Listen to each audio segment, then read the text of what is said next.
Prepare STL presents What Matters to Me Most with Dr. LJ Punch, trauma surgeon and founder of the TSTL. Learn more at preparestl.com. Hi, I'm Dr. LJ Punch, trauma surgeon and founder of the T, a community of health dedicated to reducing the impact of trauma and COVID in the St. Louis region.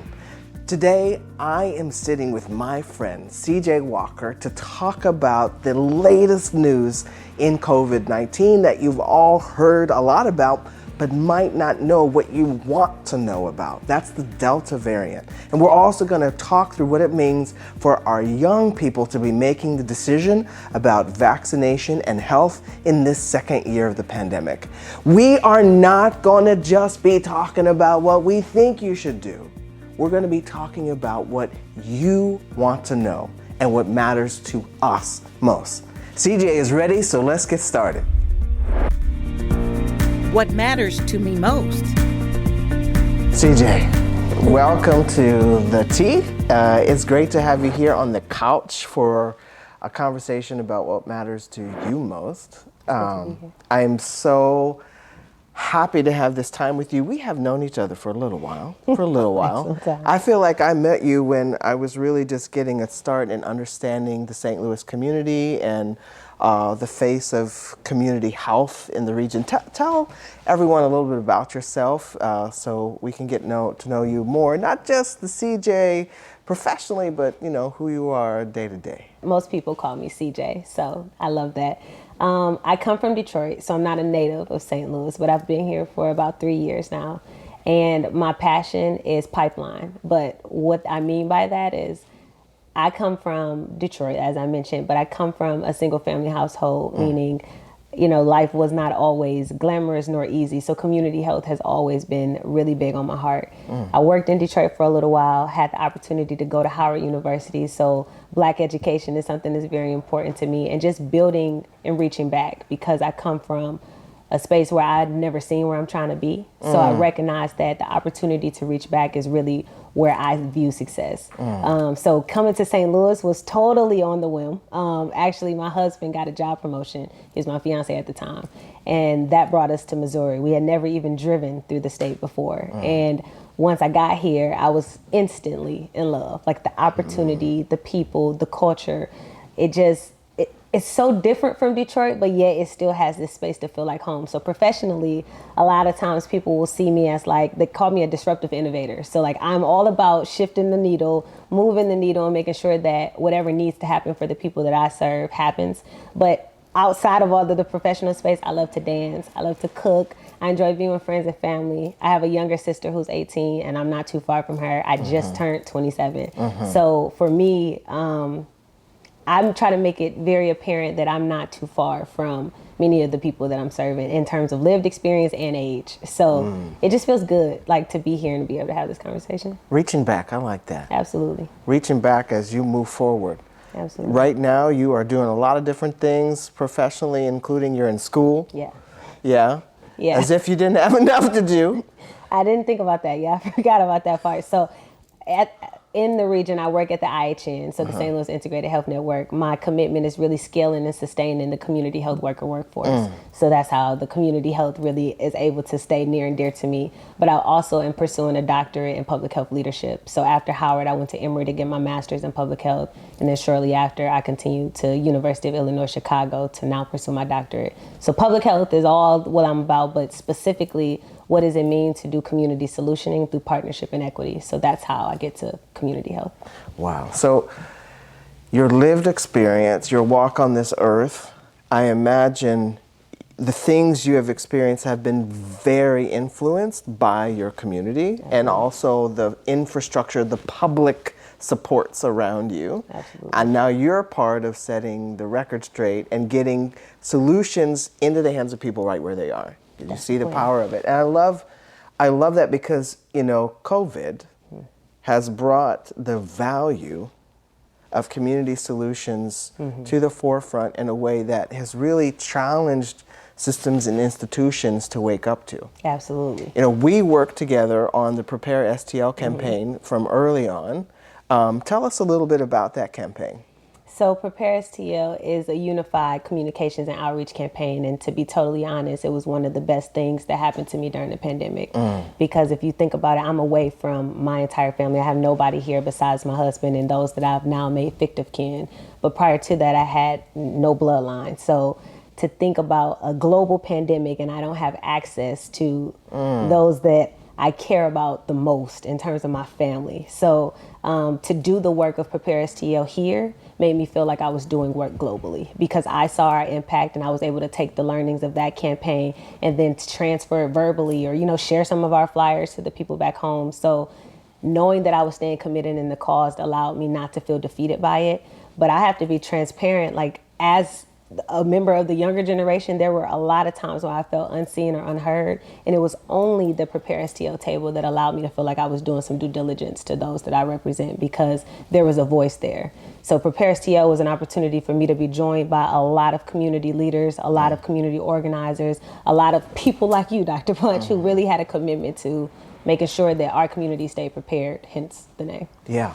There's so much in what you just said, and it's something I've heard a lot, which is the way that people have felt unheard, unmet through this. And now we're a year and a half into this experience, and on top of everything we've been through and how hard it's been, we know that communities of color, Black folks, have really shouldered a heavy burden, and the burden hasn't stopped yet. What's the word on the street? What are you hearing from people about what is mattering, what is hitting them, what they're thinking about the most right now?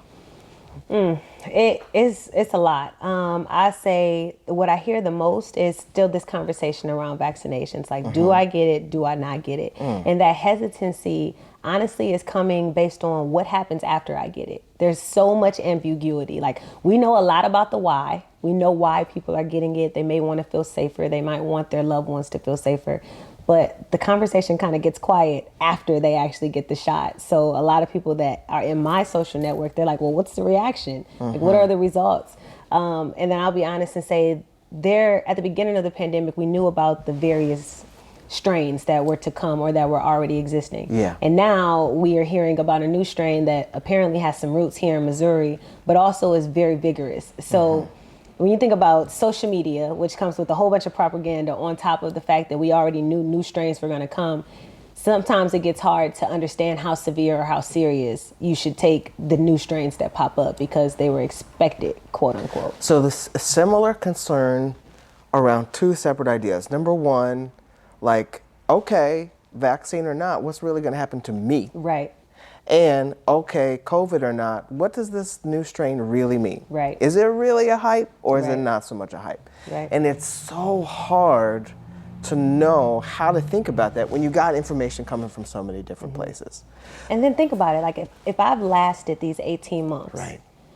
and this is not to speak from a space of ignorance, but truly to speak from a space of reality. If I have done my safety precautions to make sure that I'm wearing a mask, I'm maintaining social distance, and I've been grateful and lucky enough not to have been impacted by the virus, what makes me think that I may need to take a step further if I'm unsure what that unknown will be? I just want to take what you said and share an experience I had. So I was with a group of people talking about COVID, and they were in a healthcare environment, so they were high risk. They had exposures because they were in a hospital. And one group of folks was kind of talking about their concerns about what's going to happen if I take the vaccine, what we were talking about earlier. But another group of folks, and they were mostly younger, they were saying, I haven't gotten it, and I honestly don't see what the problem is. It's not a scary thing to me. And I don't understand why I have to put this thing in my body that you can't even answer all the questions about what it's going to do to me against this thought that this potential thing that's not even that scary to me is out there. It's like it just doesn't add up. And I realized that as a physician, maybe we really weren't hearing that voice clearly, because as a doctor who's taking care of people who were sick in the intensive care unit and honestly who died of COVID, Right. the seriousness and the potential threat to the human body was like an assumption for me. And what I heard from that group is like, I'm not assuming anything. I've made it this far. It hasn't touched me. I don't see how what you're offering me is better. So, okay, so we're in the doctor's office, all right? Let's figure this out, you know? You're sitting here saying, this hasn't touched my life. There's too many questions about the vaccine. What do you even want your doctor to ask you in that moment? You know, I would be curious from the patient perspective. Yeah. I would want my doctor to know why I'm choosing not to get it or why I've chosen to get it. Because even if I've chosen to get it, I would expect that there's some level of, you know, care or maintenance that we need to continue. And that is not often discussed. You get the shot and then you continue about even the second dose. Many people in my friend circle who have received the vaccination are unaware that there's a need to, one, go back for a second dose, or two, have the potential to need a booster once time passes. So the maintenance aspect is one thing that's really important. And then also, two, could you explain why this strain is different? Like, what's different about it? And maybe that's something that our physicians can't. Maybe that's more of a research-based question. But for someone who is looking to understand, why do I need to do something different than what has protected me thus far? Right. That is what seems a little scary. Honestly, it's not a place of looking to be disobedient. It's not a place of looking to just be rebellious. Genuinely, for many people, this is their shield of protection. We've already compromised so much to make sure that we maintain social distance, that we wear a mask, that we all know is pretty uncomfortable. And we've sacrificed a lot of relationships, events, and X, Y, and Z to prove that this does work for us. And now we have to take another level of risk, and it's unknown. We'll be right back. Learn about the pros and the cons of the COVID-19 vaccines. Visit preparestl.com to get the facts. Remember, the choice is yours. Prepare STL, helping St. Louisans of color prepare and prevail. This is What Matters to Me Most with Dr. L.J. Punch, trauma surgeon and founder of the TSTL. So there's a disconnect between the why that's out there. You should do this thing because of this threat. Yes. And the individual why, which might be, well, this is my body, this is my health, this is how I'm surviving. Right. And that maybe what we need to see more of in the doctor's office, in the clinic, in the public health setting is an engagement with that individual why. You know, one thing you've already brought up, really important, I just want to kind of level set for anyone who's listening. We know that the Delta variant is what we're kind of, you know, what's happening right now. It's a version of coronavirus that is really nasty. And I've compared the different versions of coronavirus to like iPhone 9, iPhone 10, iPhone 11. I've even said it's like a really, really bad Tyler Perry movie. That character that just needs to not be there. Yeah. It's all Tyler Perry, but there's all these different versions of it. Well, this is like serial killer. Ooh. Like, it's really serious. Why? Because of its power to spread. Even Fauci, you know, America's doctor, has said that what makes the Delta variant so different is how good it is at getting from one person to another. And that means that a little bit of virus goes a really long way. And so the concern is that where there might have been a certain amount of risk associated with exposure that everyone's already aware of, this thing is just like you add a little bit and suddenly multiple people potentially get seriously exposed to it because it's so good at causing infection. But what we also know from the study so far is that the vaccines that we have that are based on mRNA, which is the Pfizer or Moderna vaccines, those vaccines in general, and actually there's new data now, even the Johnson & Johnson vaccine, which had a little bit of bad press for a while there and had real concerns, especially for young women. But in general, those vaccines have been shown to be able to stop the virus from causing serious infection or any infection at all. So I think one of the things I would hope our folks listening and our communities understood is that this really actually isn't the same, family. This actually really is. And there are numbers out there that it's as much as 60% more infective and able to spread, more contagious the original strain of COVID was. And so it's just supercharged in a way that really actually does change the game. And then, you know, the other thing I've definitely heard people in community talking about is the desperate desire to get back to normal, whatever that normal is. And so if we have a virus that's more wicked than the thing we started with, and people are desperate to get back in community with each other, which I understand and I support, it's a difficult, challenging mix. And it's one that I think we've got to be really conscious about. The other thing I heard, you know, you're talking about is what is the impact of taking the vaccine? And you know, the thing I would ask you is like, have you ever had the flu before? No. Have you ever had any kind of serious virus infection? Well, it's something like that the second time. Why? Let's talk about why. When you get the shot the first time and you've never had the virus in your body's like, okay, there's somebody here that's not supposed to be here. We should kind of get him out the door, right? And you build up an immune response that recognizes that virus as something that's not supposed to be inside your body.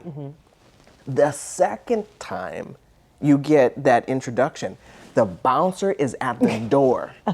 And as soon as that thing comes in, you out. Like, you know, we're not playing this time.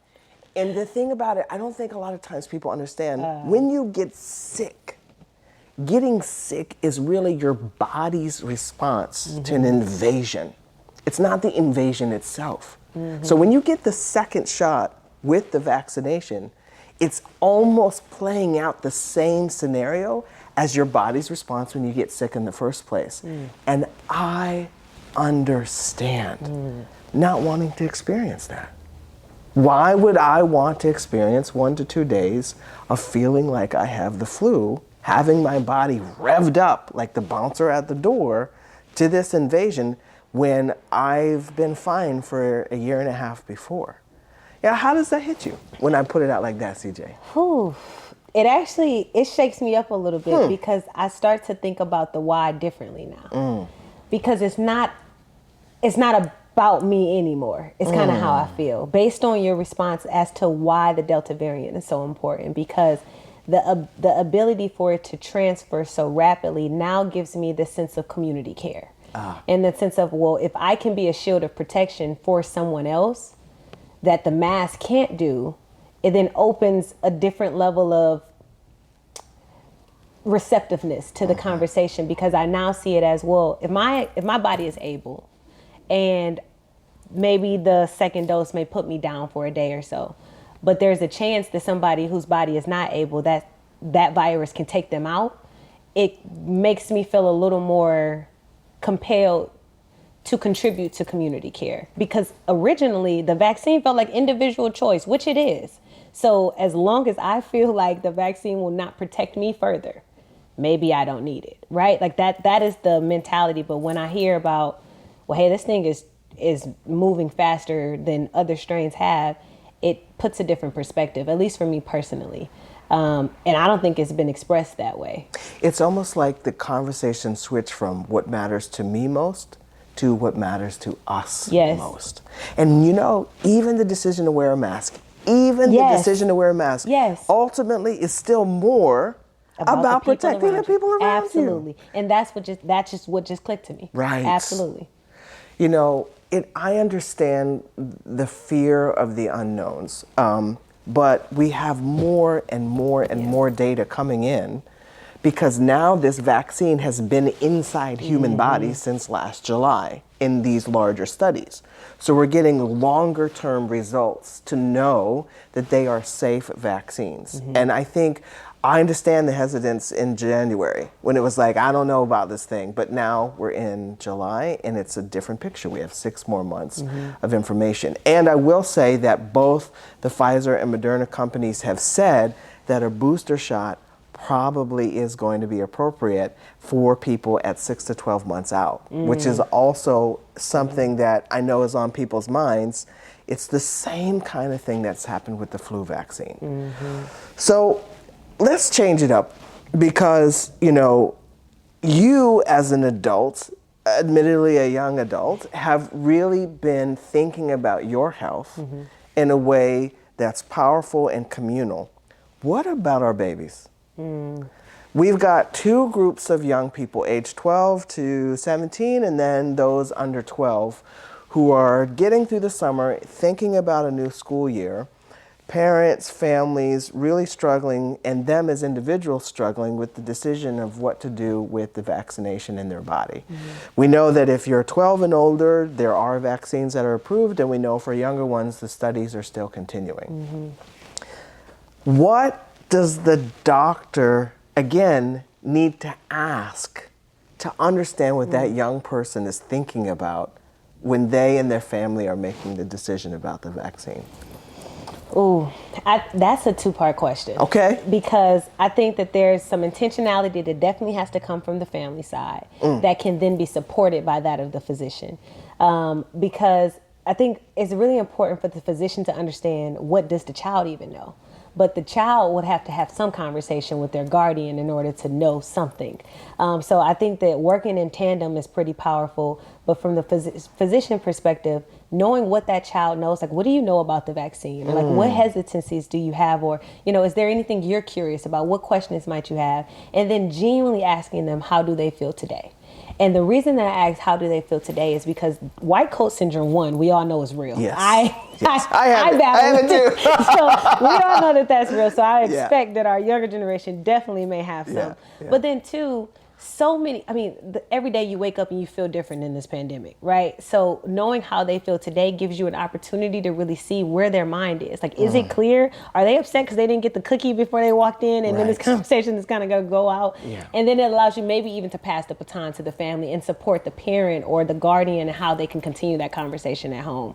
Because ultimately, we do know that it's the guardian who may make that final decision, or an institution, because our schools are doing quite interesting things right now in terms of mandating some vaccines.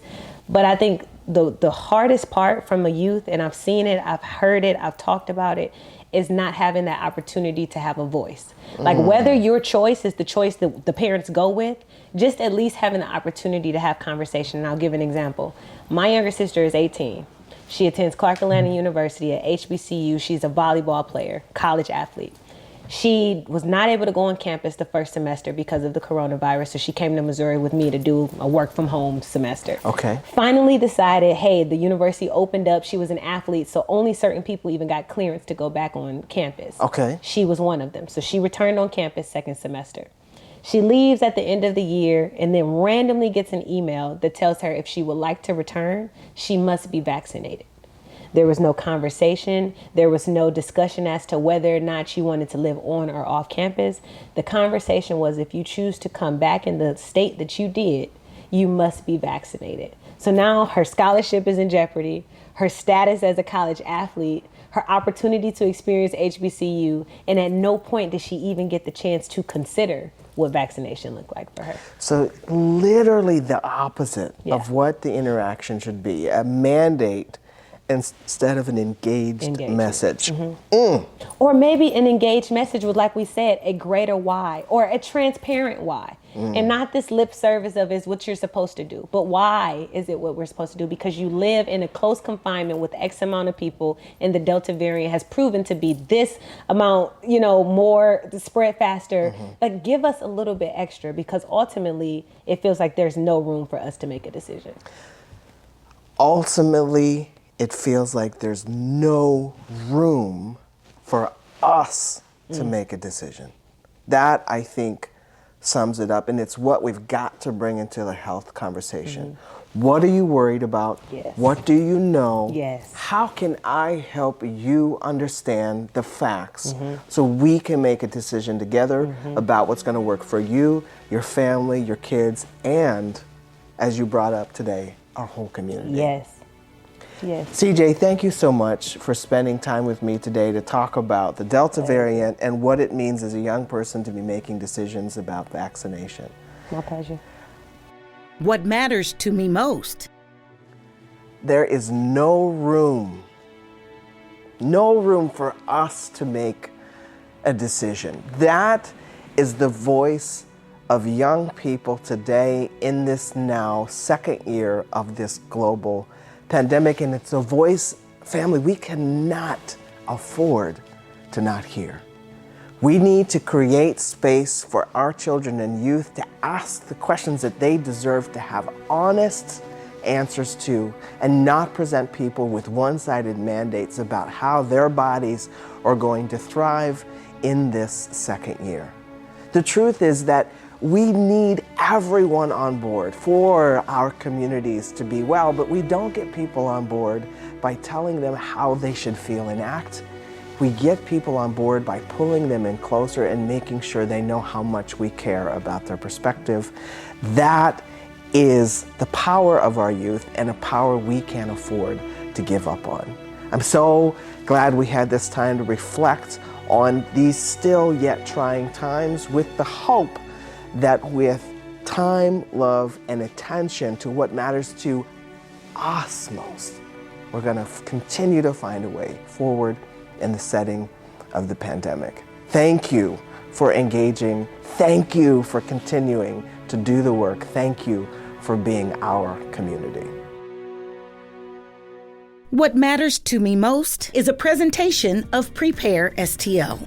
Prepare STL is a collaboration powered by the Missouri Foundation for Health in partnership with the Regional Health Commission, the City of St. Louis County, and other community health organizations to help prepare all St. Louisans for the effects of the COVID-19 response, how to stop its spread, and how to survive the pandemic physically, emotionally, and economically.